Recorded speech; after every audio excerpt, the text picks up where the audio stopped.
Senator Jim Clyburn has now joined the peanut gallery and is now saying, America is not a racist country. Psh.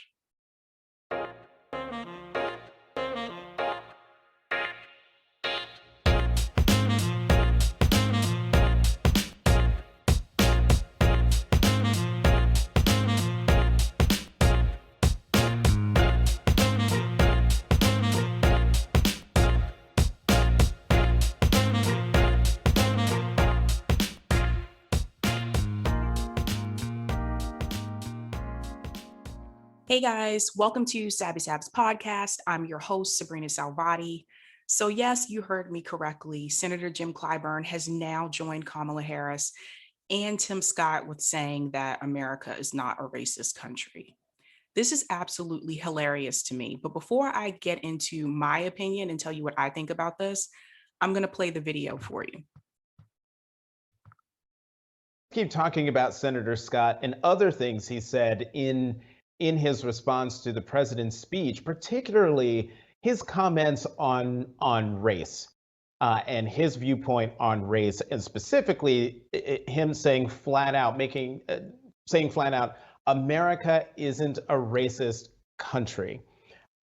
Just first, your reaction to that aspect, that part of Senator Scott's speech. I agree with him on that. I don't think a racist country would have elected Barack Obama as president or Kamala Harris as vice president. That's not the issue. That's a red herring. The issue is there are a lot of jurisdictions in this country that have institutionalized the history and legacy of race. That's what is happening. That's why you see the headlines that we've seen recently of one police officer bragging that he's been stopping people of color so that they can give them and charging them with felonies so they will not be able to vote anymore. That is racism.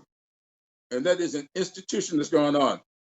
Coven down out in Minneapolis just got convicted for doing something racist.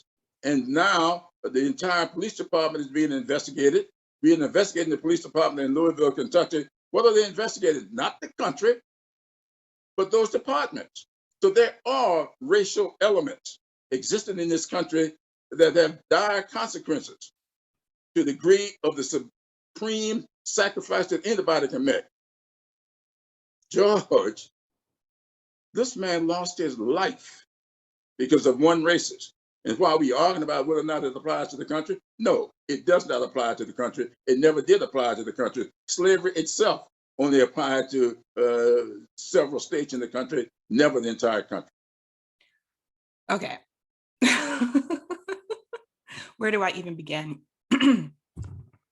First of all, Jim Clyburn, of all people, he's from South Carolina. He knows good damn well that America is a racist country.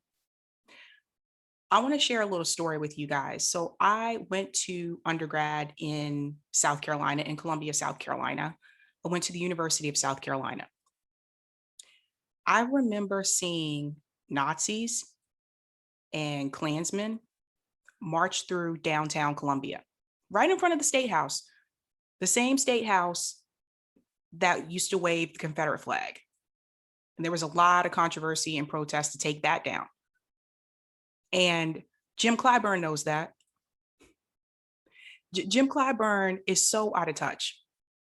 Now, one thing that is problematic about what he said is he said, if America was a racist country, we wouldn't have elected Barack Obama. Let me tell you why this is a flawed statement. First of all, that is similar to the same statement that people make when they say they're not racist because they have a Black friend. You can have a Black friend and still not like Black people. And I've seen it happen time and time again. Jim Clyburn is honestly either really, really gullible or he's playing us. I think it's the latter. I don't think he's gullible. I think he knows exactly what he's doing. I'm going to show you something else that he said. Now, this was in January. not that long ago. Now, remember, he doesn't think America is a racist country. But let me show you what he said back in January. South Carolina senior congressman accused President Donald Trump of trying to start a race war days after the president's supporters rioted at the U.S. Capitol. No, I can't talk today. Skip down to the second paragraph here. This is an attempt by a racist president to do his part to start what would be tantamount to a race war in this country. Those words came from Jim Clyburn. But if America was not a racist country, how could we even start a race war? How about that, Jim? Here's something I want you guys to think about. I have certification in DEI, diversity, equity, and inclusion. I highly recommend, if you get the opportunity to take diversity courses, to take them, because it will introduce you to a lot of things, and it will definitely introduce you to systemic racism in this country. Now, for him to say that America is not a racist country, that is not true. Oftentimes, when we think about white supremacy, we think about this as a separate entity, as a separate group of people. It is not. It is deeply rooted into almost every system that we have in this country, in the criminal justice system, in the public education system. Think about this. When it comes to public education in this country, schools are funded based off of property taxes.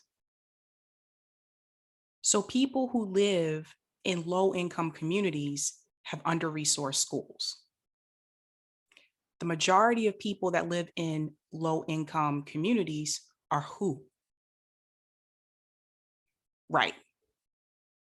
That's not an accident. That's on purpose.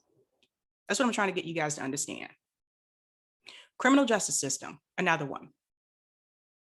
If a Black person and a white person gets busted for marijuana, if you're in a state where it's not legalized or decriminalized, Black person usually gets more time.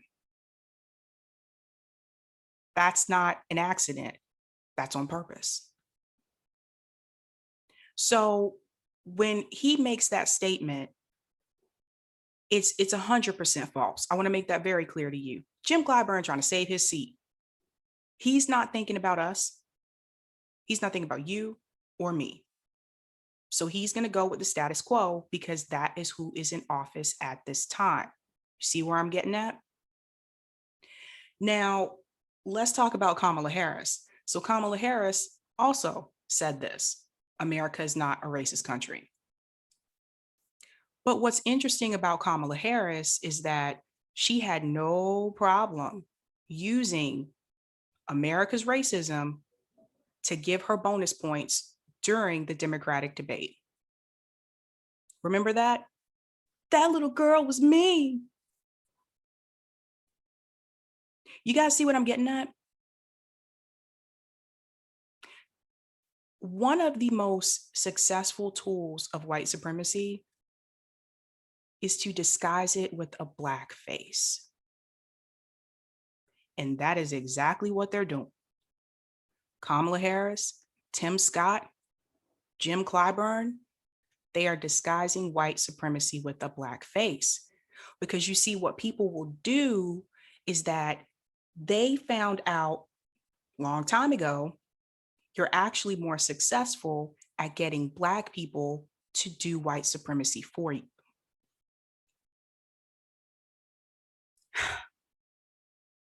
I should do a whole video about that one day, about how white supremacy is ingrained in our country and the systems that we have in this country, especially education. Since I work in education, I can tell you a lot of things. But Jim Clyburn's statement is BS, and he knows it's BS. He's going along with Kamala. He's going along with Tim Scott, because right now, that is that is the status quo. I tried to say this over and over again. Black people, white people, everybody listening to this. Neither Republicans or Democrats, neither party cares about us. Neither one of them. They're showing you who they are. Let's not forget, Joe Biden had no problem saying to Charlemagne, if you couldn't figure out if you needed to vote for him or not, then you ain't Black.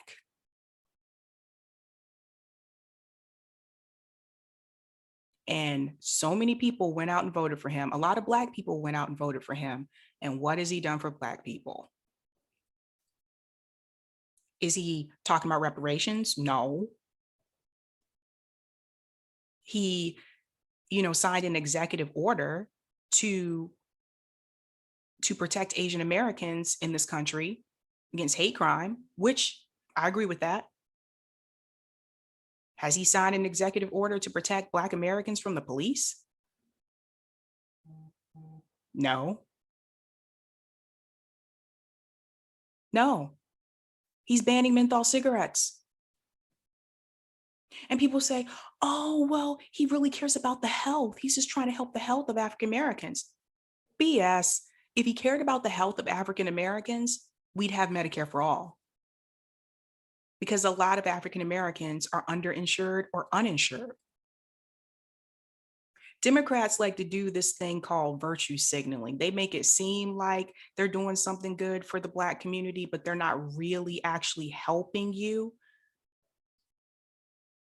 It's little things like, and Jay talked about this as well. It's like naming a school after Dr. King instead of actually funding the schools.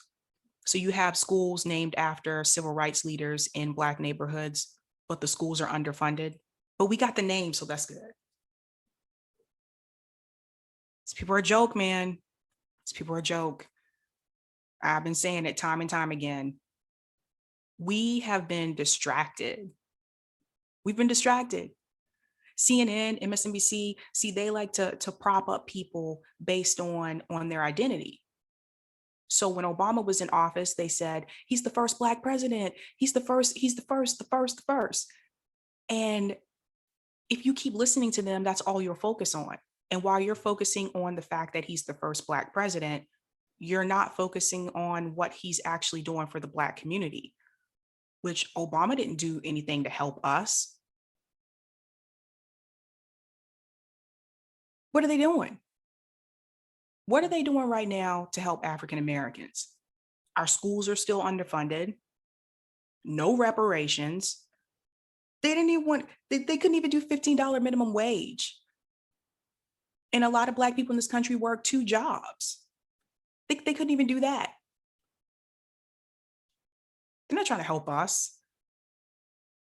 It's a damn shame. I'm not even going to mention Tim Scott because he's just, you guys know, okay? I'm not even going to mention him. We know he's ridiculous. And that's the thing. The Republicans are overt, but Democrats are covert. Both parties are doing the same thing. It's just that the Democratic Party is a little bit better at trying to disguise it. They'll put in Black people, people of color in leadership positions, only to not have them do anything for other people of color.